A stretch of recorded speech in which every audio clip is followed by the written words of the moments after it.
Good morning, everyone. I, Rahul Moria, welcome you all in the channel of Pharma Aspirant. Today we are discussing about chromatography lecture 2. In previous class, we are already study about the chromatography, some basic introductions, what is chromatography, and we already study about what is a general mechanism and principle of chromatography. Now we will start in the continuous manner from the principle of chromatography. So in previous lecture we shortly discuss about general principle of chromatography, and in this principle we study about that chromatography is work on the principle of dynamic differential migration process. So in previous class, we concluded our lecture in at that point. Chromatography is work on the principle of that is dynamic differential migration process. Okay. In previous one, we already study about what is dynamic differential migration process. So in previous lecture, I already told that dynamic means anything which are in motion, which having energy, which showing some kinetic phenomena. So anything which showing some activity are that kind of things or that kind of phenomena comes under the dynamic phenomena. ठीक है, which are changing with the time. Any phenomena, any things, कोई भी चीज यदि समय के साथ बदल रही है, टाइम के साथ चेंज हो रही है, changing the thing with respect to the time is a dynamic phenomena. And that dynamic activity जो changes है, it is not a similar manner, it was in different manner. Suppose if we having a three components, in already we are discussing previous one, but also I am explaining this key what kind of phenomena is going here. So in dynamic differential process, suppose we imagine this is some of the stationary phase. ठीक है, one of the chromatographic technique. और हमने कहा कि इस chromatographic technique में यहां पर एक कंपाउंड का सेपरेशन हो रहा है, that is A and B. Okay, this A and B are two compounds. For example, तो हम कह रहे हैं जो ए और बी है, this both compound are showing some dynamic phenomena. Means dynamic phenomena means ये जो कंपाउंड है इनमें टाइम के रिस्पेक्ट में चेंजेस आएगा, तो दे विल स्टार्ट माइग्रेशन. इनने माइग्रेशन स्टार्ट किए. तो for example, A having a high speed of migration, इसकी माइग्रेशन की स्पीड बहुत ज्यादा है. वहीं पर अगर मैं बी कंपाउंड की बात कर रहा हूं, तो this B compound having a slow migration speed. इसकी माइग्रेशन स्पीड क्या है? स्लो है. अब क्योंकि दोनों ही मूवमेंट कर रहे हैं, ए भी मूवमेंट कर रहा है और बी भी मूवमेंट कर रहा है, दोनों ही मूवमेंट कर रहे हैं, that's why they are showing a dynamic phenomena, but their rate of migration is not same. एक की स्पीड ज्यादा, एक की स्पीड कम है, इट मींस डिफरेंशियल माइग्रेशन. तो जो क्रोमेटोग्राफी में जो सेपरेशन हो रहा है, that separation occur by dynamic differential migration process. तो इन दैट प्रोसेस, क्योंकि ए जो है वो बहुत स्पीड से मूव कर रहा है, तो ए का सेपरेशन पहले होगा, देन बी का होगा. तो क्रोमेटोग्राफी में जो सेपरेशन होता है, that separation occur by dynamic differential migration process. Okay, तो याद रख सकते हैं हम कि अगर हम क्रोमेटोग्राफिक टेक्निक की बात कर रहे हैं, तो इस टेक्निक में जो सेपरेशन हो रहा है, that separation occur by dynamic differential migration process. Okay, next point पर आते हैं कि एक्चुअली में जो सेपरेशन हो रहा है, या what are the factors responsible for that particular dynamic differential migration process. The next thing we will start in this chapter, what are the important factors which are responsible for dynamic differential migration process, and you can also say that means which factor is responsible for the separation of different compounds. So in exam it may be asked like that ki write some important parameters and factors responsible for dynamic differential migration process, and it may be also may ask concern that ki what are the factors important for the separation technique. Okay, so let me discuss about the important factor affecting differential migration process. Okay, so next we discuss about factor affecting migration process. Okay, तो start करते हैं कौन कौन से factor हैं जो affect कर सकते हैं. तो there are many factors but we are discussing about most important factor. There are 5 important factor which affect differential migration process. तो इन 5 फैक्टर्स की यदि हम बात करें तो कौन कौन से 5 इंपॉर्टेंट फैक्टर हैं और उनका क्या रोल है, जो बेसिकली हमको यहाँ पर समझना है. तो यहाँ पर हमको जो ध्यान देना है वो इस बात पे देना है कि हम जितने भी फैक्टर्स की बात कर रहे हैं ये फैक्टर किस तरीके से अफेक्ट करेंगे. अगर ये फैक्टर्स जो है इनकी वैल्यू इंक्रीज होगी तो सेपरेशन प्रोसेस पे क्या इफेक्ट पड़ेगा. हम जिन फैक्टर्स की बात कर रहे हैं अगर इन फैक्टर्स की वैल्यू डिक्रीज होगी तो क्या फर्क पड़ेगा. मुझे अगर बेटर सेपरेशन चाहिए तो इन फैक्टर्स की वैल्यू कैसी होनी चाहिए. ओके, तो वन बाय वन हम फैक्टर्स की बात कर लेते हैं. तो यहाँ पर पहले मैं ब्रीफ कर देता हूँ कि कौन कौन से इंपॉर्टेंट फैक्टर रिस्पॉन्सिबल है. तो they are 5 important factors which are responsible. First factors, पहले हम 5 कंपोनेंट की बात करेंगे. तो first one is adsorption, second one is partition, and third one is solubility, and fourth one is molecular size, and fifth one is ionic charge. Okay, so हमने 5 factors की बात कर ली. तो यहाँ पे हम लिख देते हैं कौन कौन से इंपॉर्टेंट फैक्टर है हमारे लिए. तो सबसे पहला इंपॉर्टेंट फैक्टर जिसकी हमने बात की है that is adsorption.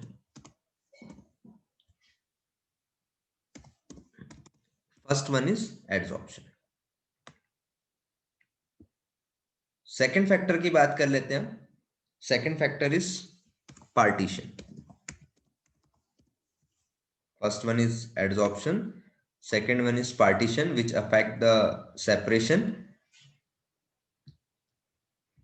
third is solubility,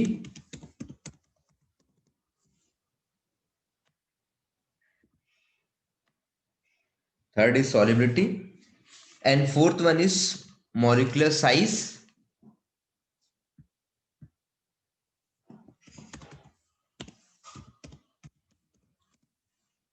molecular size. Sometime it also be possible ki it may be write down like that in terms of volume. And a last factor is ionic charge. On that particular factors है ना, in various time you are studied about the different kinds of technique which are completely based on one factors. तो जब आप इन techniques के बारे में पढ़ेंगे तो आप देखेंगे कि बहुत सारी टेक्निक्स जो है वो इस बेसिस पे भी बनी है कि पर्टिकुलरली जो फैक्टर है इन फैक्टर के बेसिस पर ही सेपरेशन को उन्होंने हाईलाइट करके टेक्निक्स को डिजाइन किया हुआ. तो वन बाय वन हम यहाँ पे समझ रहे हैं. तो बेसिकली अभी जो हम यहाँ पर पढ़ रहे हैं यहाँ पर हमने देखा था कि general principle is that is dynamic differential migration process, और अभी जो हम पढ़ रहे हैं दैट इज फैक्टर अफेक्टिंग. कौन कौन से फैक्टर हैं जो इसको अफेक्ट करेंगे, जिसमें हमने अभी यहाँ पे 5 फैक्टर्स की बात की. तो वन बाय वन हम इन फैक्टर्स को समझते हैं. तो सबसे पहले अगर हम बात कर रहे हैं टेक्निक की, तो जिसमें हमारे पास सबसे फर्स्ट टेक्निक है दैट इज एडसॉर्प्शन. तो अगर हम एडसॉर्प्शन टेक्निक की बात करें तो इस एडसॉर्प्शन टेक्निक में जनरली ये जो फैक्टर है ये आपको उस टेक्निक में देखने को मिलेगा. जब भी हम किसी भी क्रोमेटोग्राफी टेक्निक्स की बात करेंगे तो क्रोमेटोग्राफी टेक्निक में 2 चीज आपको हमेशा देखने को मिलेगा. First one is stationary phase and second one is mobile phase. तो ये जो फैक्टर है दैट इज एडसॉर्प्शन, ये उसी टेक्निक में देखने के लिए मिलेगा जिस टेक्निक में जो आपका स्टेशनरी फेज है that stationery phase is solid. जहां पर स्टेशनरी फेज सॉलिड है उस जगह पर आपको वहां पर ये फैक्टर देखने के लिए मिलेगा, एडजॉर्प्शन फैक्टर। ठीक है, तो हमेशा याद रखना है ये एडजॉर्प्शन की जो फिनोमेना है ये आपको वहां पर ही देखने को मिलेगी जहां पर that stationery phase is solid.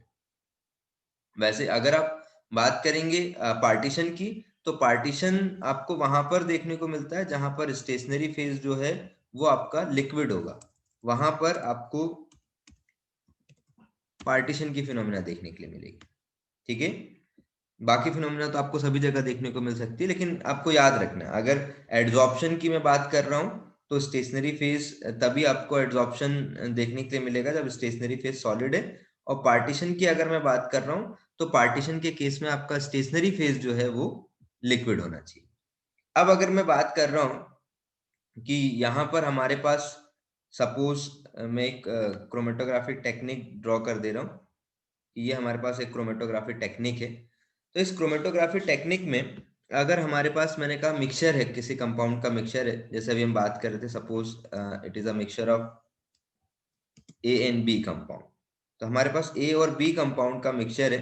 तो हम देखते हैं कि जो ए और बी कंपाउंड है, ये ए और बी कंपाउंड में कौन सा कंपाउंड जो है जिसकी ज्यादा एफिनिटी है टुवर्ड स्टेशनरी फेज के लिए, मतलब कौन स्टेशनरी फेज में ज्यादा एड्सॉर्ब हो रहा है और कौन जो है वो स्टेशनरी फेज में लेस एड्सॉर्ब हो रहा है।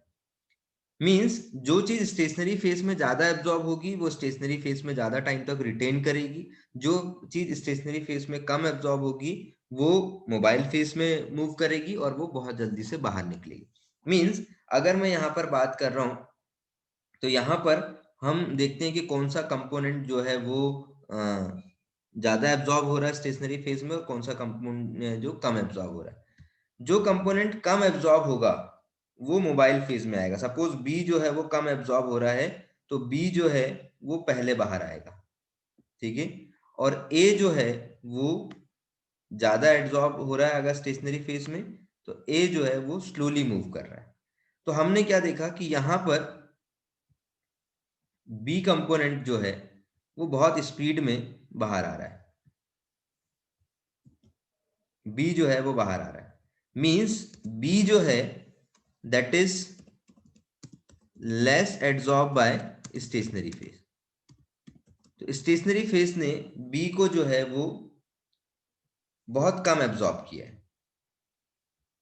ठीक है, बात समझ पा रहे हो कि यहां पर बी वाला जो है वो स्टेशनरी फेज ने उसको बहुत कम एब्जॉर्ब किया है। इट मींस ये किस में है, मोबाइल फेज में है। तो अगर ये लेस एब्जॉर्ब होगा बाय स्टेशनरी फेज तो ये कैसा करेगा, मूव फास्ट करेगा। ठीक है, तो ये जो बी वाला है ये बहुत फास्ट मूव करेगा, मूव फास्ट। ठीक है, because it is less adsorb bye stationary phase. वहीं पर ए वाला जो है वो स्लो मूव करेगा because it is more adsorb bye stationary phase. तो याद रखना सेपरेशन में एड्सॉर्प्शन कैसे अफेक्ट करता है। जब भी हम मिक्सचर ऑफ कंपोनेंट की बात करेंगे तो those component which are higher affinity or adsorbed by the stationary phase will move slower and having they are taking larger time to extract from the column, and those component which having lower affinity toward the stationary phase and higher affinity toward the mobile phase will move faster. तो अगर आपसे कोई पूछे कि adsorption कैसे affect कर रहा है तो वहां पर आप आंसर देंगे it is depend on the their adsorption affinity.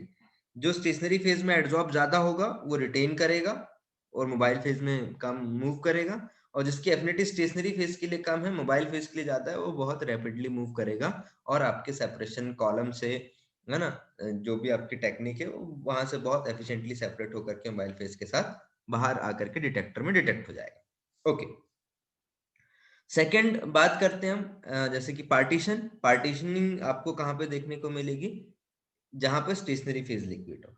Means यहाँ पर जब हम बात करते हैं टेक्निक की तो इन टेक्निक्स में आपको स्टेशनरी और मोबाइल फेज, अभी हम क्लासिफिकेशन ऑफ पढ़ेंगे क्रोमेटोग्राफी तो वहां पर हमको एग्जांपल देखने के लिए मिलेंगे ऐसी कौन सी टेक्निक है जहां पर स्टेशनरी फेज जो है वो सॉलिड देखने को मिलेगा, ऐसी कौन सी टेक्निक है जहां पे स्टेशनरी फेज हमें लिक्विड देखने के लिए मिलेगा। तो पार्टीशन क्रोमेटोग्राफी में अगर मैं बात कर रहा हूं यहाँ पर स्टेशनरी फेज की, ओके, सो कोई भी टेक्निक हो, अंडरस्टूड है, दो फेज तो आपको हमेशा देखने के लिए मिलेंगे, one is stationary phase and second one is mobile phase. तो first one is stationary phase and second one is mobile phase. ठीक है, ये हमारे पास दो फेज है, one is stationary phase and second one is mobile phase. अगर मैं पार्टीशन की बात कर रहा हूं तो ये जो दोनों ही फेज हैं, स्टेशनरी फेज और मोबाइल फेज, ये दोनों फेज कैसे होंगे? लिक्विड। स्टेशनरी फेज भी लिक्विड होगा और जो मोबाइल फेज है वो भी कैसा होगा? लिक्विड। लेकिन ये यहां पर जो स्टेशनरी फेज है दैट इज फिक्स्ड, और ये जो मोबाइल फेज है ये तो क्या करेगा? मोबाइल है इसलिए ये क्या करेगा? माइग्रेट होता रहेगा। लेकिन ये दोनों लिक्विड, इंपॉर्टेंट चीज ये है कि ये जो दोनों ही लिक्विड है ये इमिसिबल होने चाहिए। ये दोनों ही लिक्विड कैसे होने चाहिए? इमिसिबल।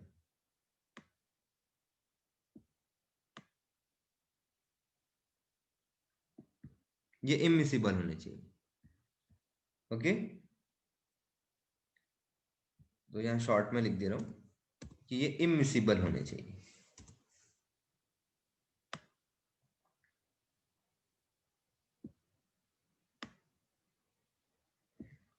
तो यहां पर हमने देखा इमिसिबल लिक्विड है स्टेशनरी फेज और मोबाइल फेज के। अब जो पर्टिकुलर हम बात कर रहे हैं कि अगर एक पर्टिकुलर कोई कंपाउंड है आपका, और अगर वो कंपाउंड, फिर से हम वैसे बात कर रहे हैं कि उसकी जो एफिनिटी है, पार्टीशनिंग जो है, वो स्टेशनरी फेज और मोबाइल फेज के लिक्विड में हो रही है। ठीक है ना? अगर वो स्टेशनरी फेज के लिक्विड में ज्यादा रिटेन कर रहा है तो उसका मोबाइल फेज में रिटेन कम है, तो स्टेशनरी फेज में लंबे टाइम तक रहेगा, मोबाइल फेज में नहीं रहेगा, तो उसका जो सेपरेशन है वो डिले होगा as compare to other compound. तो सिंपली जैसे हमने यहाँ पे कहा था, जिसका एड्सॉर्प्शन ज्यादा होगा वो स्लो मूव करेगा। वैसे ही हाँ, अगर पार्टीशनिंग की बात कर रहे हैं तो अगर जो कंपोनेंट स्टेशनरी फेज में रिटेन करेगा वो स्लो माइग्रेट करेगा, और जो मोबाइल फेज में होगा वो फास्ट माइग्रेट करेगा। तो यहाँ पर हम बात कर रहे हैं पार्टीशनिंग की, तो हमने क्या कहा? ऐसा कंपोनेंट जिसकी जो पार्टीशनिंग है वो स्टेशनरी फेज के लिक्विड के लिए होगी, और एक ऐसा कंपोनेंट जिसकी जो पार्टीशनिंग है वो किसके लिए हो रही है? मोबाइल फेज के लिक्विड के लिए। तो हमारे पास दो कंपोनेंट है, एक स्टेशनरी फेज और एक मोबाइल फेज। अगर कंपोनेंट स्टेशनरी फेज में रिटेन कर रहा है तो स्लो मूव करेगा, तो उसका स्लो माइग्रेशन होगा, और वही अगर मोबाइल फेज की पार्टीशनिंग में आ रहा है तो उसका फास्ट माइग्रेशन होगा। तो हम कहते हैं on the basis of partition. ठीक है, जैसे ये एग्जांपल किसका हो गया? That is example of paper chromatography. तो पार्टीशनिंग की जब हम बात कर रहे हैं तो हम कहते हैं कि अगर पार्टीशनिंग में कोई कंपोनेंट है वो स्टेशनरी फेज में ज्यादा रिटेन कर रहा है तो उसका माइग्रेशन स्लो हो जाएगा, मोबाइल फेज में ज्यादा रिटेन कर रहा है तो फास्ट हो जाएगा। और इस डिफरेंस की वजह से ही वहां पे क्या देखने को मिलेगा? सेपरेशन। जब कभी भी कहीं पे स्लो और फास्ट माइग्रेशन हो रहा है तो that slow and fast migration is responsible for separation. इस स्लो और फास्ट की वजह से, अगर सबकी स्पीड सेम होती तो यहाँ पर सेपरेशन देखने के लिए नहीं मिलता, क्योंकि यहाँ पर जो माइग्रेशन की स्पीड है ये डिफरेंट है, इसीलिए यहाँ पर क्या देखने के लिए मिल रहा है आपको? सेपरेशन। तो इस पर्टिकुलर टेक्निक में इसीलिए आपको यहाँ पे सेपरेशन देखने के लिए मिल रहा है। ओके, सिमिलर थिंग हम बात कर लेते हैं अबाउट द सॉलिबिलिटी, कि जो कंपोनेंट है weather it is more soluble in stationary phase और मोबाइल फेज। अगर मैं एक कंपोनेंट की बात कर रहा हूं इन टर्म्स ऑफ सॉलिबिलिटी के लिए, तो सॉलिबिलिटी की टर्म्स में यदि मैं बात करूं तो यहाँ पर सॉलिबिलिटी के लिए हमने देखा कि हमारे पास ऐसे ही हम बात कर लेते हैं, दो इंपॉर्टेंट पैरामीटर हैं, एक स्टेशनरी और एक मोबाइल फेज।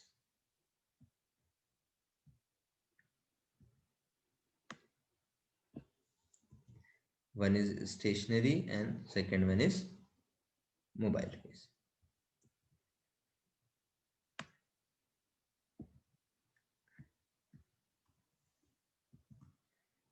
Okay,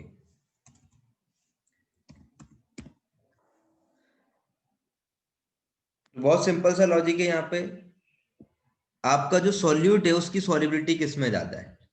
अगर हमने बात की है कि एक कंपाउंड है वो स्टेशनरी फेज में ज्यादा सॉल्युबल है, और एक कंपाउंड है जो मोबाइल फेज में ज्यादा सॉल्युबल है।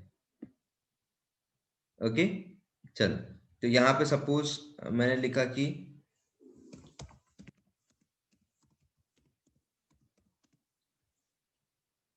कोई सॉल्यूट है वो स्टेशनरी फेज में ज्यादा सॉल्युबल आया है। सॉल्यूट मोर सॉल्युबल किसमें? स्टेशनरी फेज में। स्टेशनरी फेज में ज्यादा सॉल्युबल है, यहां पर लिख देता हूं, और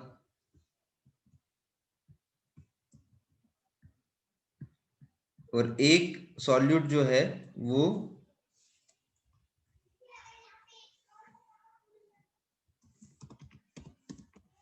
मोबाइल फेज में ज्यादा सॉल्युबल है, लाइक दैट। तो हमने देखा कि हमारे पास सॉल्यूट है, एक सॉल्यूट जो है वो स्टेशनरी फेज में सॉल्युबल है और एक सॉल्यूट जो है वो मोबाइल फेज में सॉल्युबल है। तो यहाँ पर मैं इनका कलर चेंज कर देता हूँ, मोबाइल फेज। ठीक है, तो एक स्टेशनरी फेज में सॉल्युबल है और एक मोबाइल फेज में सॉल्युबल है। ऐसा कंपोनेंट जो आपको स्टेशनरी फेज में सॉल्युबल दिख रहा है, अगर स्टेशनरी फेज में सॉल्युबल है तो अंडरस्टूड है, उसका माइग्रेशन कैसा होगा? स्लो माइग्रेशन होगा।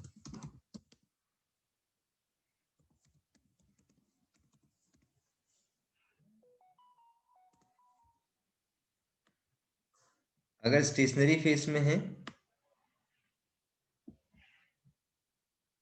तो इनका माइग्रेशन स्लो, और वहीं पर अगर ये मोबाइल फेज में है तो माइग्रेशन कैसा होगा? फास्ट माइग्रेशन होगा।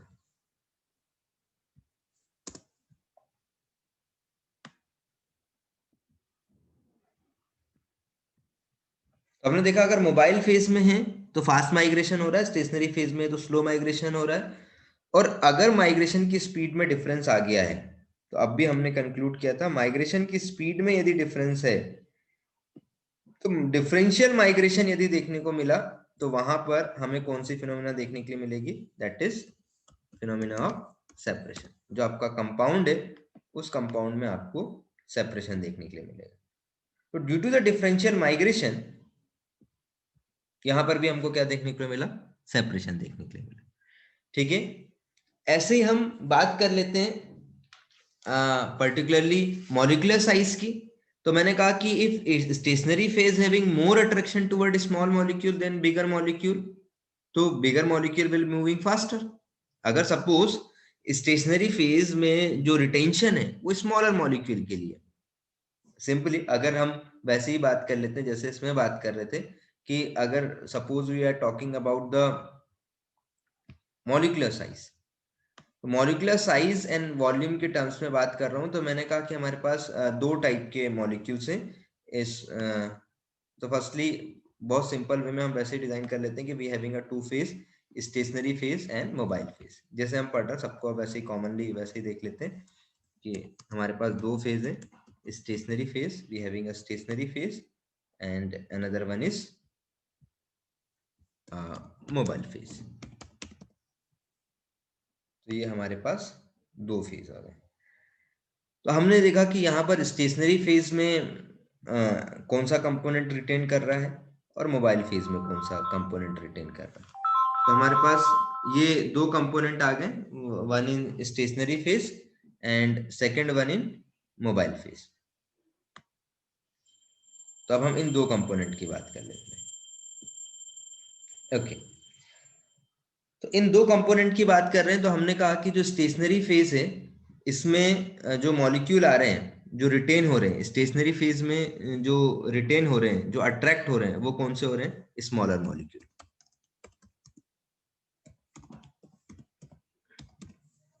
तो स्मॉलर मॉलिक्यूल कहां पर रिटेन हुए? स्मॉलर मॉलिक्यूल्स स्टेशनरी फेज में स्मॉलर मॉलिक्यूल रिटर्न हो रहे हैं, और जो मॉलिक्यूलर फेज, जो मोबाइल फेज है, उसके साथ कौन से मॉलिक्यूल जा रहे हैं? जो स्टेशनरी फेज में नहीं रुक पाए वो किस में जा रहे हैं? मोबाइल फेज में। तो जो लार्जर मॉलिक्यूल्स हैं will move into the mobile phase. तो स्टेशनरी फेज में जो है उनका माइग्रेशन कैसा हो जाएगा? स्लो माइग्रेशन होगा। तो स्टेशनरी फेज में जो मॉलिक्यूल है इनका माइग्रेशन कैसा हो गया? Slow migration. स्टेशनरी फेज के मॉलिक्यूल का। और मोबाइल फेज में यदि हम बात कर रहे हैं तो इनका माइग्रेशन कैसा हो गया? Fast migration. और आपको पता है अगर माइग्रेशन में डिफरेंस आ गया तो we are studying about the differential migration process. यहां पर यदि हमें डिफरेंस देखने के लिए मिल रहा है, तो यदि ये डिफरेंस है, एक जगह स्लो एक जगह फास्ट, तो हमें यहां पर क्या देखने के लिए मिल जाएगा? That is separation. So this factor is also responsible for separation of compound. Okay. ऐसे ही अगर मैं आयनिक चार्ज की बात कर लूं तो one of suppose in the stationery phase having one kind of charge, तो वो एक पर्टिकुलर चार्ज को रिटेन करेगा और दूसरे को रिटेन नहीं करेगा। तो सेपरेशन जो है यहाँ पे, जो डिफरेंशियल माइग्रेशन है, वो किसकी वजह से हो जाएगा?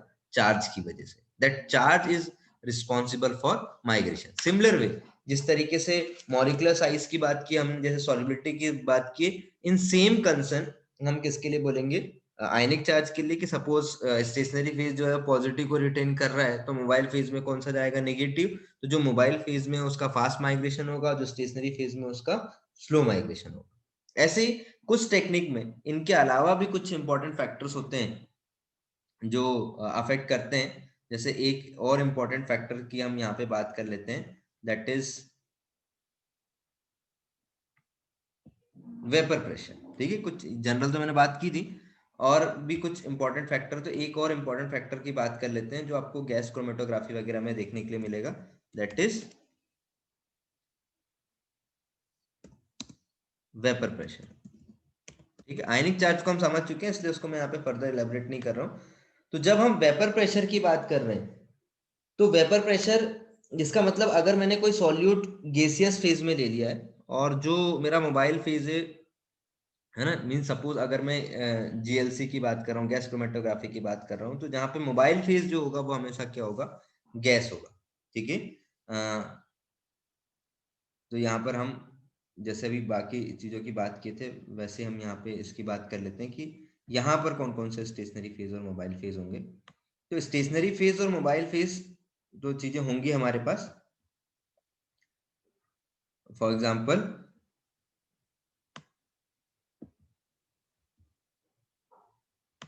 ये हमने दो फेज बना दिए यहाँ पे, one is stationary phase and second one is mobile phase. ठीक है। सो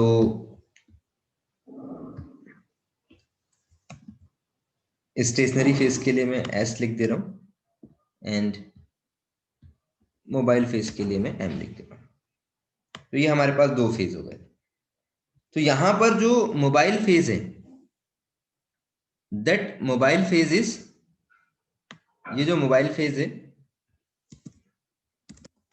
ये गैसियस होगा। स्टेशनरी फेज की अगर मैं बात करूं, that stationary phase either be a solid और लिक्विड। यहां पर स्टेशनरी फेज की यदि हम बात करें तो स्टेशनरी फेज सॉलिड भी हो सकता है और स्टेशनरी फेज लिक्विड भी हो सकता है। तो स्टेशनरी फेज सॉलिड लिक्विड कुछ भी हो सकता है, लेकिन जो मोबाइल फेज है, ये मोबाइल फेज क्या होगा हमारे लिए? गैस होगा। तो यहां पर हमने बात की कि अगर कोई सॉल्यूट है और वो सपोज सॉल्यूट जो है वो अपने गैसियस फॉर्म में है, हमने कोई सॉल्यूट लिया और वो गैसियस फॉर्म में है, in that case if component, जो भी कंपोनेंट मुझे सेपरेट करना है मैंने लिया है, that component which having higher vapour pressure, will remain more in gaseous state and so it will be move more easily in gaseous mobile phase. तो जिसका वेपर प्रेशर हाई होगा मींस ऐसा कंपोनेंट जिसका वेपर प्रेशर हाई है, वो vapour pressure high जो है वो basically that component will exist in gaseous phase. ठीक है, मींस जिसका वेपर प्रेशर ज्यादा है वो कहां पर होगा, हाई हाई वेपर प्रेशर. ऐसा समझ लो, जिसका वेपर प्रेशर ज्यादा है वो कहां पर है, मोबाइल फेज में. जिसका वेपर प्रेशर कम है वो आपका स्टेशनरी फेज में. तो यहाँ पर एक हमको क्या हो गया कि दोनों वेपर प्रेशर की वजह से उनके माइग्रेशन में डिफरेंस आ जाएगा. तो higher vapour pressure compound will exist in gaseous phase and will move faster and low vapor pressure compound exist in stationary phase and their migration is slow. तो migration में यदि difference आ गया तो that will lead to cause separation. तो ऐसे हमने अगर हम बात की कि these are some important parameters and factors which are responsible for differential dynamic differential migration process or they are responsible for separation. तो अगर आपसे कोई बात कर रहा है कि यहाँ पर बेसिकली कौन कौन से इंपॉर्टेंट पैरामीटर्स हैं या what are the principle behind the separation technique और बिहाइंड द क्रोमेटोग्राफी, तो these are the important factors और यही फैक्टर्स आपको सारी टेक्निक्स में देखने के लिए मिलेंगे जिनके बेसिस पर हमको क्या देखने के लिए मिल रहा है कि सेपरेशन हो रहा है. तो जिसमें हमने बात कर ली, हमारे पास एड्सॉर्प्शन है, पार्टीशन है, सॉलिबिलिटी है, मॉलिक्यूलर साइज है, वेपर प्रेशर है and ionic charge. These are the important factors which are responsible for separation. ठीक है, तो आपको यही याद रखना है कि यहाँ पर स्टेशनरी फेज और मोबाइल फेज में हमेशा उनके माइग्रेशन में डिफरेंस आएगा और इस माइग्रेशन के डिफरेंस की वजह से ही वहां पर हमें क्या देखने के लिए मिलेगा, सेपरेशन देखने के लिए मिलेगा. ओके, तो ध्यान रख सकते हैं.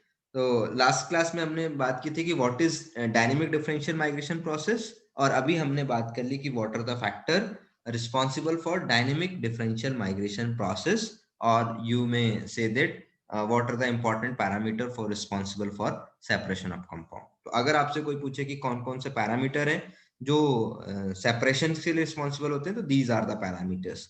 और अगर आपसे कोई फैक्टर अफेक्टिंग के टर्म्स में क्वेश्चन पूछता है तो these are the factors which affect the process of dynamic differential migration process. Okay.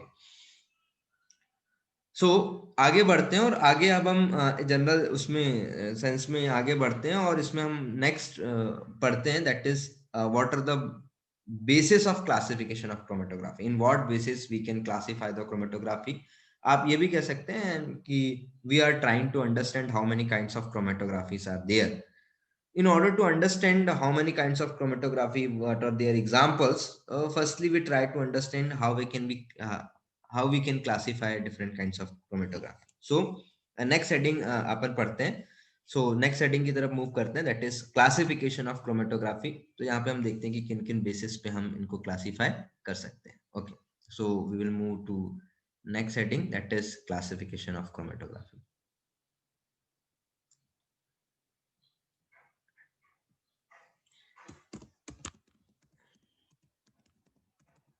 Classification of chromatography. तो यहाँ पर there are different important basis of classification of chromatography. अगर मैं बात करूं तो सबसे पहले अगर हम चाहें तो हम on the basis of stationery phase and mobile phase classify कर सकते हैं. तो classification is simply based on nature of, है ना, मीन यहाँ पर अभी हम जो बात कर रहे हैं that is physical nature.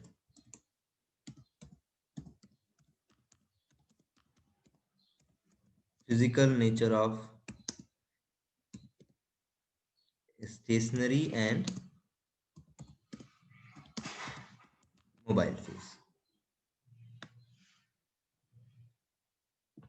Okay, सबसे पहले हम इसके बेसिस पे क्लासिफाई कर रहे हैं. सेकंड हम बात करेंगे classification based on their instrumental organisations. कि वो शेप कैसा है, वो प्लेन सरफेस है, वो कॉलम है, वो पेपर है, in that concern. Okay, third हम मैकेनिज्म पे बात करेंगे। तो यहाँ पे हम किन बेसिस पे कर रहे हैं? सेकंड हम बात करेंगे based on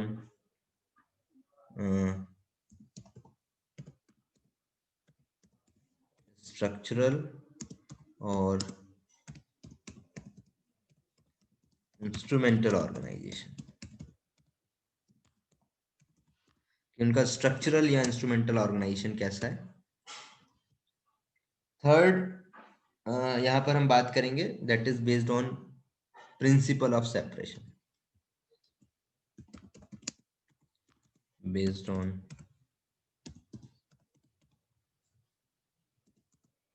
principle of separation. तो इन तीन इंपॉर्टेंट पैरामीटर्स पे यहाँ पर हम क्रोमेटोग्राफी टेक्निक को पढ़ेंगे। तो वन बाय वन करके स्टार्ट करते हैं। तो सबसे पहले हम स्टडी कर लेते हैं अबाउट एक चीज और यहाँ पर हम ऐड कर लेते हैं। आप चाहें तो इसमें फिजिकल नेचर के साथ साथ केमिकल नेचर के, तो वो हम अभी आगे कंटिन्यूसी में एक पार्ट में इंक्लूड कर लेंगे उसको। तो सबसे पहले हम पढ़ते हैं that is classification of chromatography that is based on simple physical nature of stationary phase. Okay, तो सबसे फर्स्ट वन की बात कर लेते हैं।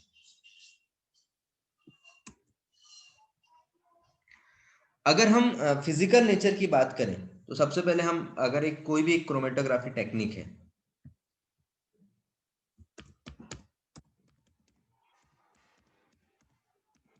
क्रोमेटोग्राफी, तो यहाँ पर इसके जो इंपॉर्टेंट पैरामीटर हैं, आपको क्रोमेटोग्राफी में हमेशा दो चीजें देखने के लिए मिलेगी, स्टेशनरी फेज और मोबाइल फेज।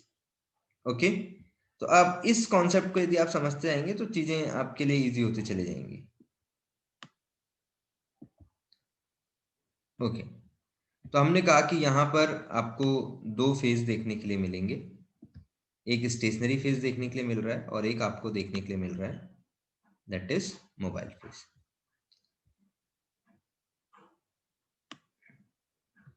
तो ये हमने यहाँ पे ये दो फेज की बात कर ली।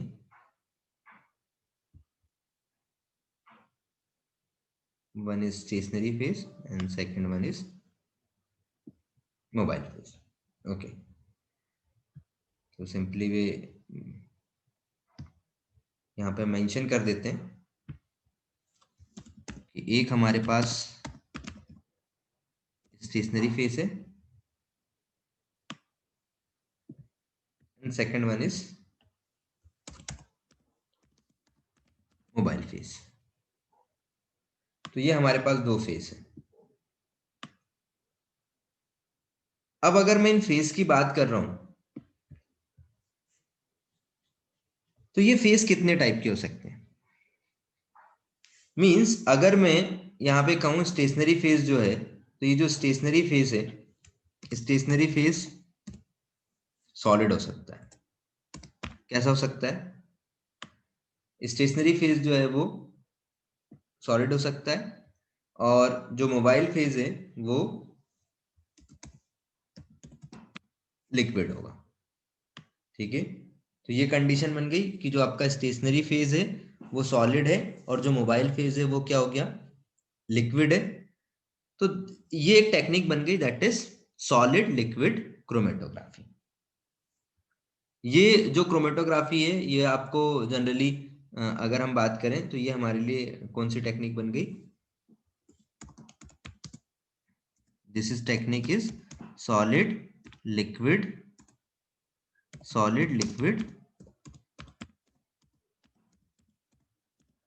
क्रोमेटोग्राफी।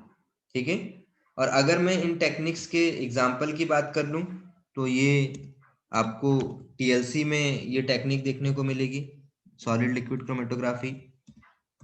आपको एचपीएलसी में भी ये टेक्निक देखने को मिलेगी, आपको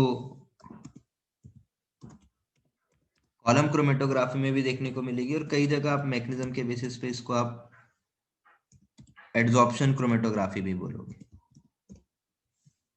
ओके, तो मींस अगर कहीं पर आपको स्टेशनरी फेज सॉलिड देखने को मिल रहा है और जो मोबाइल फेज है वो लिक्विड देखने के लिए मिल रहा है, तो इस केस में आप इसको सिंपल सॉलिड लिक्विड क्रोमेटो, अभी फिजिकल केमिकल फिनोमेना पे भी बात नहीं कर रहे हैं हम, तो इसको आप सिंपली यहां पर कहेंगे that is solid liquid chromatography.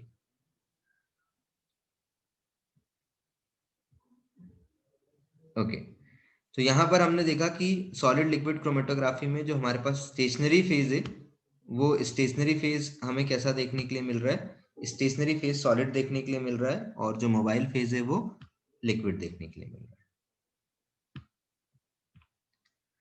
Second technique की बात कर लेते हैं जिसमें हम देख रहे हैं कि जो हमारा स्टेशनरी फेज है ये लिक्विड हो सकता है, लेकिन लिक्विड होगा क्योंकि स्टेशनरी है इसलिए हमेशा फिक्स्ड होना जरूरी है। लिक्विड होगा लेकिन इसका मतलब नहीं कि ये माइग्रेट करेगा, लिक्विड होगा लेकिन फिक्स्ड होगा। ठीक है, यहां पर जो मोबाइल फेज है वो लिक्विड होगा लेकिन वो कंटिन्यूअसली डायनेमिक मोशन में होगा। ठीक है, ये फिक्स नहीं होगा क्योंकि मोबाइल है तो इसको माइग्रेट करना जरूरी है, अदरवाइज इस मोबाइल फेज का मतलब ही नहीं। तो यहां पर लिक्विड होगा लेकिन ये हमेशा मोशन में रहेगा, ये कभी भी फिक्स नहीं होगा। तो हमने देखा स्टेशनरी फेज लिक्विड भी पॉसिबल है, तो स्टेशनरी फेज लिक्विड हो सकता है, मोबाइल फेज भी लिक्विड हो सकता है। तो इस टाइप की क्रोमेटोग्राफी को हम कहते हैं that is liquid liquid chromatography. इसको आप क्या बोल दोगे, अगर दोनों में ही चीजें स्टेशनरी फेज में लिक्विड है that is liquid liquid chromatography. तो इसको हम बोल देंगे लिक्विड लिक्विड क्रोमेटोग्राफी। जैसे ये सॉलिड लिक्विड था, ये लिक्विड लिक्विड क्रोमेटोग्राफी। और लिक्विड लिक्विड क्रोमेटोग्राफी की यदि मैं एग्जांपल की बात करूं तो ये मोस्ट कॉमनली आपको देखने को मिलेगा किसमें,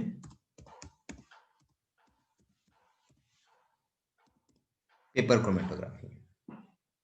ठीक है, तो लिक्विड लिक्विड क्रोमेटोग्राफी जनरली आपको कहां पे देखने को मिलेगी, पेपर क्रोमेटोग्राफी में।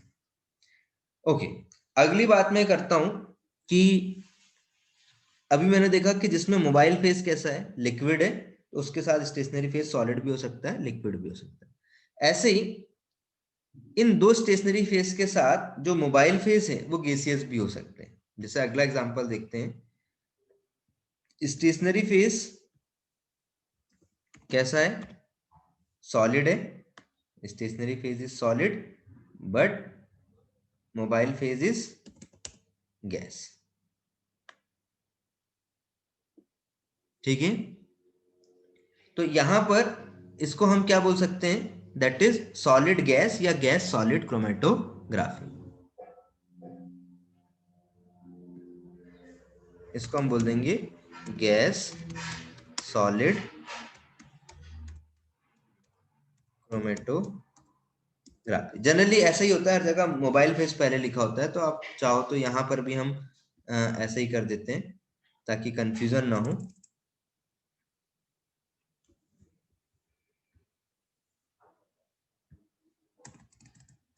इसको वैसे लिख देते हैं हम, लिक्विड सॉलिड क्रोमेटोग्राफी। ओके, तो ये क्या हो गया आपका, गैस सॉलिड क्रोमेटोग्राफी। तो इसको हम बोलते हैं दैट इज, ये गैस क्रोमेटोग्राफी का एग्जांपल है। तो बेसिकली गैस सॉलिड क्रोमेटोग्राफी दो टाइप से हो सकती है, जिसमें स्टेशनरी फेज जो है वो सॉलिड भी हो सकता है, स्टेशनरी फेज जो है वो आपका लिक्विड भी हो सकता है। ठीक है, तो ये आपको गैस क्रोमेटोग्राफी में देखने को मिलेगा। और इसमें बात कर लेते हैं कि जो स्टेशनरी फेज है ये कैसा है, लिक्विड है, लेकिन इंपॉर्टेंट कंडीशन क्या है, ये कैसा होना चाहिए, फिक्स्ड होना चाहिए। और मोबाइल फेज यहां पर क्या है, गैस है। मोबाइल फेज यहाँ पर गैस है, तो जो टेक्निक है वो क्या हो जाएगी आपकी, that is gas liquid,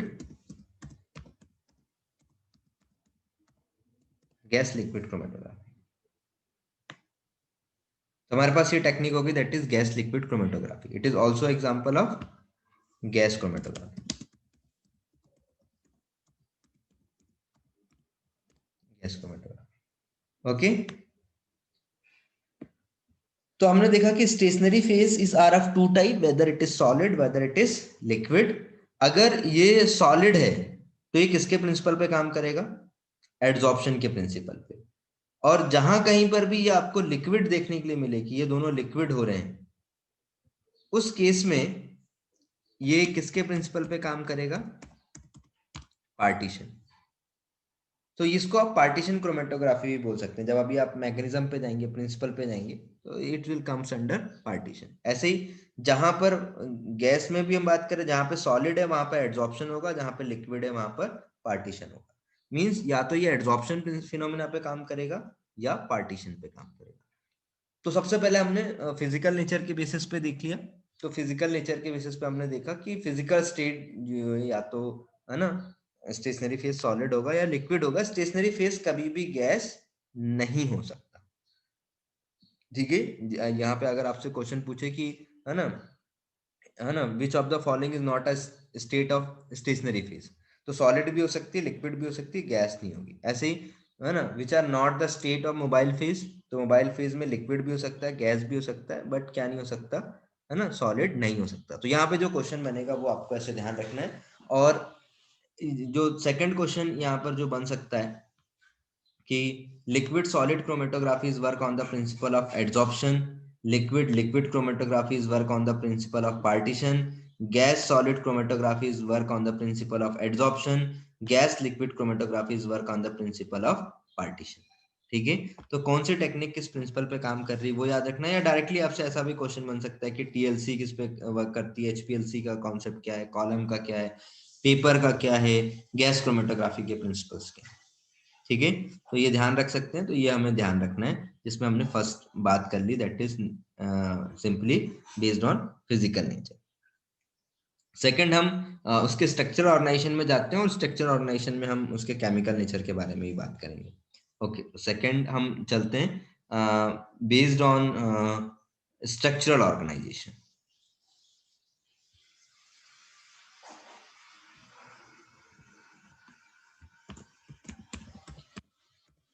classification of chromatography, जिसमें हम सेकंड पॉइंट की बात करेंगे, बेस्ड ऑन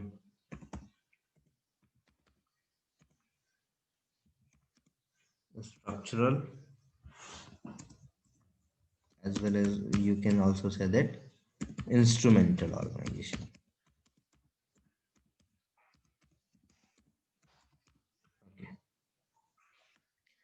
तो यहाँ पर मेनली उसका इंस्ट्रूमेंटल ऑर्गेनाइजेशन कैसा है, उसका शेप कैसा है, इन चीजों पर बेसिक फोकस किया जाता है।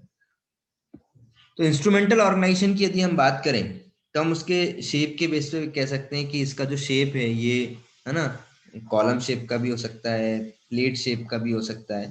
तो on the basis of instrumental as well as structural organisation अगर हम बात करें, तो यहाँ पर हमें कौन कौन सी टेक्निक्स देखने के लिए मिल सकती है। तो यहाँ पे हम उनके नाम देखते चलते हैं। जैसे कि अगर हम बात करें कॉलम क्रोमेटोग्राफी,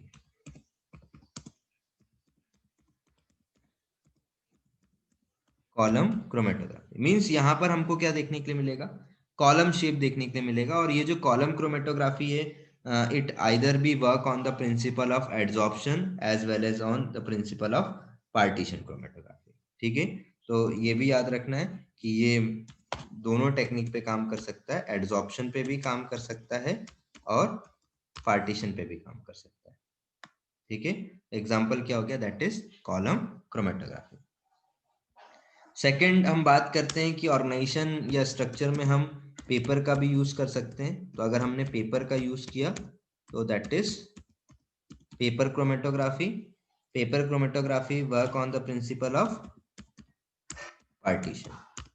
ठीक है, तो ये किसके प्रिंसिपल पे वर्क करेगा?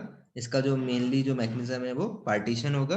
और पेपर क्रोमेटोग्राफी को भी जब आप इसमें इन डिटेल में समझेंगे तो it is are of 4 type: ascending, descending, circular और 2 डायमेंशन क्रोमेटोग्राफी। ठीक है, तो ये भी याद रख लेना आप कि पेपर क्रोमेटोग्राफी है on the basis of digression migration of mobile phase, कि हम इसको मोबाइल फेज का जो माइग्रेशन है वो किस ऑर्डर में करा रहे हैं उसके बेसिस पे हम इसको असेंडिंग, डिसेंडिंग, सर्कुलर और 2 डायमेंशन क्रोमेटोग्राफी कह सकते हैं। ओके, नेक्स्ट हम बात करते हैं अगर हम कोई थिन प्लेट यूज कर रहे हैं। Now it is TLC, that is thin layer chromatography. Thin layer chromatography example की बात कर लें हम यहाँ पर, तो उसका नाम ही बता रहा है कि आपको यहाँ पे TLC प्लेट यूज करनी है, that is thin layer chromatography. ये किसके प्रिंसिपल पे काम करेगा? That is work on the principle of adsorption. ऐसे ही अगली टेक्निक की बात कर लेते हैं जिसमें आपको कॉलम भी होगा और प्रेशर भी होगा, that is HPTLC, high pressure या high performance liquid chromatography. Technique की बात करें हम तो इसको हम क्या बोलते हैं? हाई प्रेशर, या कई जगह इसकी जगह परफॉर्मेंस वर्ड भी लिखा होता है। हाई प्रेशर और high performance liquid chromatography.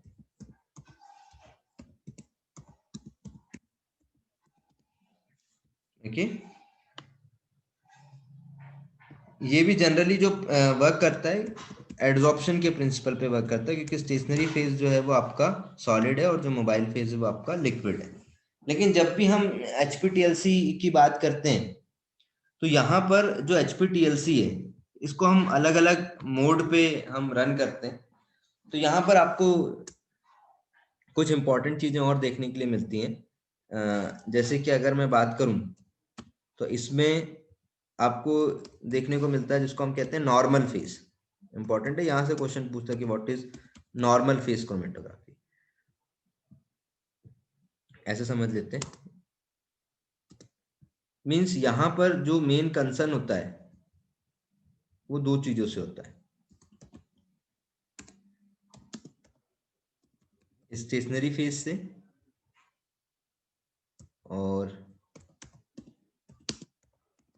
Mobile phase से। तो अगर नॉर्मल फेज क्रोमेटोग्राफी है तो स्टेशनरी फेज जो है वो पोलर होगा, और जो मोबाइल फेज है वो नॉन पोलर होगा। लेकिन समझना, इसको ऐसा भी लिखा जाता है कि स्टेशनरी फेज पोलर है, मींस अगर हो सकता है कई जगह इस टाइप से भी लिखा हो, कंफ्यूज नहीं होना है, that is more polar. And इसके लिए यहां पर वो वर्ड यूज कर सकते हैं लेस पोलर। तो कंफ्यूज नहीं होना है। तो स्टेशनरी फेज याद रखने के लिए आप सीधे याद रखेंगे कि नॉर्मल फेज में स्टेशनरी फेज पोलर होता है और मोबाइल फेज कैसा होता है? नॉन पोलर होता है।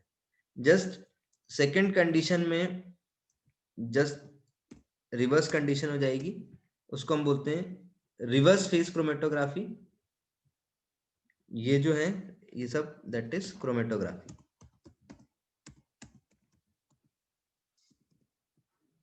क्रोमेटोग्राफी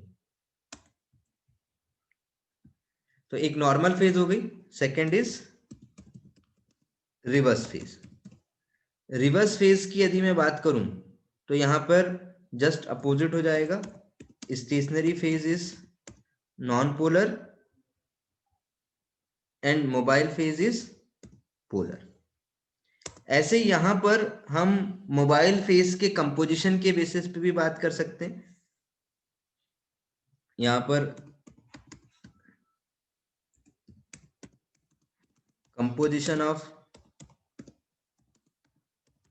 मोबाइल फेज के बेसिस पे ही बात कर सकते हैं कि ड्यूरिंग द ऑपरेशन अगर आप मोबाइल फेस का जो कंपोजिशन है वो चेंज नहीं करते हैं, यूनिफॉर्म रखते हैं, जैसे आपने शुरू किया वो शुरू से लेकर के लास्ट तक मोबाइल फेस का कंपोजिशन सेम रखे, तो वो कहलाएगा आइसोक्रेटिक। और अगर आप बार बार चेंज कर रहे हो तो क्या कहलाएगा, ग्रेडियंट फ्लो। तो इसके बेसिस पे भी हम देखें तो यहाँ पर ये दो मोड होते हैं, एक आइसोक्रेटिक मोड होता है, आइसोक्रेटिक मोड, या आप आइसोक्रेटिक फ्लो बोल सकते हो, और एक आपके पास यहाँ पर होता है दैट इज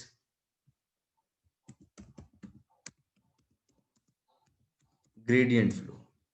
ठीक है, तो आइसोक्रेटिक फ्लो का मतलब है कि आप सेम कंडीशन मेंटेन करके रख रहे हो, आइसो मींस सेम होता है, आप सेम कंडीशन मेंटेन करके रख रहे हो, और ग्रेडियंट में आप वेरिएबल कंडीशन मेंटेन कर रहे हो, आप टेम्परेचर उसका चेंज कर रहे हो, आप उसका कंपोजिशन चेंज कर रहे हो। तो अगर आप चीजें वेरी कर रहे हो, अगर आप वेरी कर रहे हो तो उस केस में आप क्या बोलोगे, ग्रेडियंट फ्लो। तो क्रोमेटोग्राफी के केस में आपको ये चीजें, ये कुछ टर्मिनोलॉजी है, जब आप एचपीएलसी की बात करते हैं, sorry that is not HPTLC, HPLC, जब आप एचपीएलसी की बात करते हैं तो एचपीएलसी में जब आप बात करोगे तो आपको नॉर्मल फेज, रिवर्स फेज, आइसोक्रेटिक और ग्रेडियंट फ्लो, ये सारी टर्मिनोलॉजी देखने के लिए मिलेंगी। ठीक है, ऐसी अगली टेक्निक की बात कर लेते हैं हम, fifth one, that is gas chromatography. Gas chromatography, तो गैस क्रोमेटोग्राफी में यहाँ पे हम कैपिलरीज यूज करते हैं, जैसे मैंने बताया ना, गैस लिक्विड हो सकती है, गैस सॉलिड क्रोमेटोग्राफी हो सकती है। तो यहाँ पर प्रिंसिपल में आपने देखा था कि एक जगह एडजॉर्प्शन का प्रिंसिपल है, एक जगह पार्टीशन का प्रिंसिपल है। अगर शेप की बात करें हम, तो यहाँ पर हम डिफरेंट डिफरेंट टाइप के कॉलम भी यूज करते हैं और कैपिलरी कॉलम भी यूज करते हैं। तो यहाँ पर हम जो शेप है स्टेशनरी फेस का, इसमें हम कैपिलरी कॉलम यूज करते हैं। और प्रिंसिपल का मैं ऑलरेडी बता चुका हूँ कि ये एडजॉर्प्शन के प्रिंसिपल पे भी काम कर सकता है और पार्टीशन के प्रिंसिपल पे भी काम कर सकता है, दैट इज गैस क्रोमेटोग्राफी। ठीक है, ऐसे ही कुछ क्रोमेटोग्राफी की बात कर लेते हैं, जैसे एचपीएलसी में आपको देखने को मिलेगा, दैट इज यूपीएलसी भी देखने को मिलेगा, जिसमें आप high performance liquid chromatography use कर रहे हैं। तो टेक्निक्स का नाम लिख देते हैं हम, दैट इज यूपीएलसी। एचपीएलसी को ही आपने और ज्यादा, है ना, अल्ट्रा परफॉर्मेंस में कन्वर्ट कर दिया, तो टेक्निक क्या हो जाएगी, यूपीएलसी। ऐसे ही आपने नॉर्मल गैस की जगह अगर कार्बन डाइऑक्साइड को यूज कर लिया है, that technique is super critical fluid chromatography.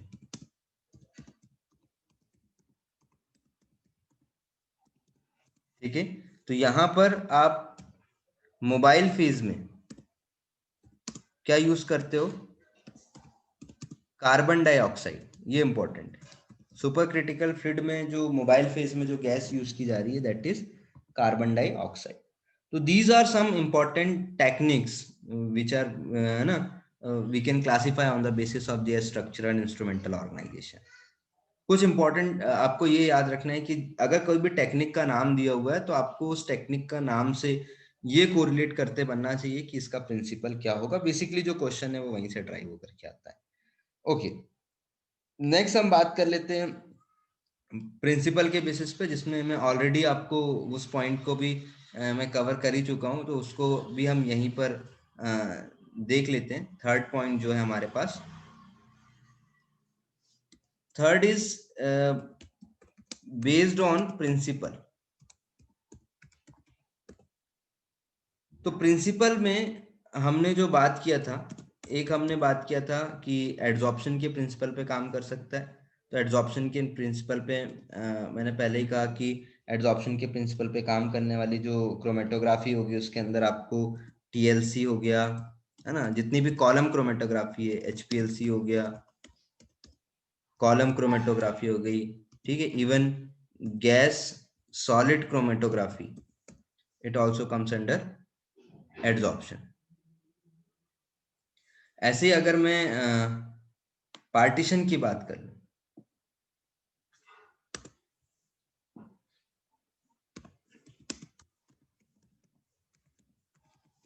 Already हम इन चीजों को पहले भी डिस्कस कर लिए। पार्टीशन में हमने बात किया कौन सी क्रोमेटोग्राफी आएगी, paper chromatography and gas liquid chromatography, that's comes under the partition. कि अगर हम पार्टीशंस की बात कर रहे हैं तो वहां पर हमें कौन सी क्रोमेटोग्राफी देखने के लिए मिलेगी। ऐसे ही अगर हम स्टेशनरी फेज को वेरी कर रहे हैं, आयनिक कंपाउंड के बेसिस पे यदि सेपरेशन हो रहा है, तो मैंने मैग्नीशियम में बताया था, तो उसके बेसिस पे टेक्निक क्या बन जाएगी, दैट इज आयन एक्सचेंज। तो आयन एक्सचेंज के फिनोमिना पे जो काम करेगा that is ion exchange chromatography. ऐसी मॉलिक्यूलर साइज के बेसिस पे अगर कहीं पे सेपरेशन हो रहा है, that is known as gel permeation और साइज एक्सक्लूजन। जेल परमिशन और you can say size exclusion. तो याद रखना इस क्रोमेटोग्राफी को हम, जेल परमिशन को हम साइज एक्सक्लूजन और जेल फिल्ट्रेशन क्रोमेटोग्राफी बोलते हैं, जेल फिल्ट्रेशन। ठीक है। तो अगर आपसे मैकेनिज्म वाइज कोई पूछ रहा है कि कौन कौन से प्रिंसिपल हैं, तो एड्सॉर्प्शन है प्रिंसिपल जिन पे होता है, पार्टीशन है, आयनिक एक्सचेंज फिनोमिना है, तो जो टेक्निक हो जाएगी that is ion exchange chromatography. इसके अंदर आप आयन एक्सचेंज रेजिन यूज करते हैं।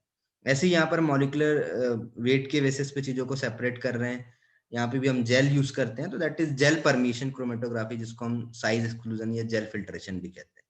कई जगह हम कुछ अपने स्टीरियो कंपाउंड को सेपरेट करते हैं, है ना, तो that kind of chromatography is known as chiral chromatography. Optical isomers को सेपरेट करने के लिए होता है। तो स्टेशनरी फेज को अगर आपने किसी किरल कंपाउंड का बना दिया है, तो बेसिकली वहां पर वो स्टीरियो आइसोमेरिज्म और किरलिटी के बेसिस पे सेपरेशन हो रहा है, तो that is known as chiral chromatography. ठीक है। स्टेशनरी फेज वेरी करते जाएंगे तो ये सारी टेक्निक्स हमारे पास बनते चली जाती हैं। यहाँ पर आपको याद रखना है कि प्रिंसिपल के बेसिस पे अगर मैं बात करूं, तो हमारे पास कौन कौन सी क्रोमेटोग्राफी हो सकती है, तो these are the different chromatographic techniques based on the principle. Adsorption है, पार्टीशन है, आयन एक्सचेंज है, जेल परमिशन है, किरल क्रोमेटोग्राफी। तो ये हमने बात की कि कौन कौन सी हमारे पास टेक्निक हो सकती है। तो हमने बेसिक क्लासिफिकेशन की बात की थी, तो ये हमने क्लासिफिकेशन किया। नेक्स्ट अब हम यहाँ पर पढ़ेंगे what are the different theory of chromatography. बहुत ही इंपॉर्टेंट है, बहुत बार एग्जाम में पूछता है कि कौन कौन से इंपॉर्टेंट थ्योरी हैं। तो इस क्लास में हमने समझा कि what are the factor affecting differential dynamic differential migration process, या सेपरेशन को कौन कौन से फैक्टर अफेक्ट करते हैं। और सेकेंड चीज के बारे में हमने पढ़ा कि what are the basis of classification of chromatography. तो ये सारे पॉइंट्स याद रखने हैं। अब यहाँ से क्वेश्चन कैसे बन सकते हैं, तो स्टेशनरी फेज से क्वेश्चन बनता है कि किस टेक्निक में स्टेशनरी फेज कौन सा होता है, किस टेक्निक में मोबाइल फेज कौन सा होता है, उनके केमिकल नेचर से बन जाता है कि कहाँ पे नॉर्मल फेज होता है, कहाँ पे रिवर्स फेज होता है, which one is polar, which one is non-polar, what is the meaning of isocratic, what is the meaning of gradient, what are the different mechanisms। तो ये सारे पॉइंट्स है जहां से क्वेश्चंस बन सकते हैं। इसके बाद नेक्स्ट हम पढ़ेंगे that is theory of chromatography. अगर आप इस टाइप से हमारी सीरीज से जुड़ना चाहते हैं, सिक्वेंशियल सीरीज से, हर एक चैप्टर की जो आपको GPAT point of view, NIPER, in exam of pharmacist, DI, research assistant, drug controller, तो फर्स्ट स्लाइड में मैंने ऑलरेडी इसकी इंफॉर्मेशन दिया हुआ है, और मैं नीचे सब्सक्रिप्शन बॉक्स में भी इंफॉर्मेशन दे दूंगा कि आप नंबर के थ्रू हमसे कनेक्ट हो सकते हैं और इसका सब्सक्रिप्शन ले सकते हैं, ताकि आप continue study material, test series और अदर कंटेंट से आप टाइमली कनेक्ट हो सके। सो वो आप, मैं ड्यूरिंग द लेक्चर ये सारे डिस्कशन ज्यादा नहीं करूंगा, वो आप इसमें पहली स्लाइड में भी नंबर मेंशन है, आप उस पर कांटेक्ट करके बात कर सकते हैं, और नीचे बॉक्स में भी मेंशन कर दिया जाएगा। Okay, so will move in the next lecture with theory of chromatography. Okay, thank you.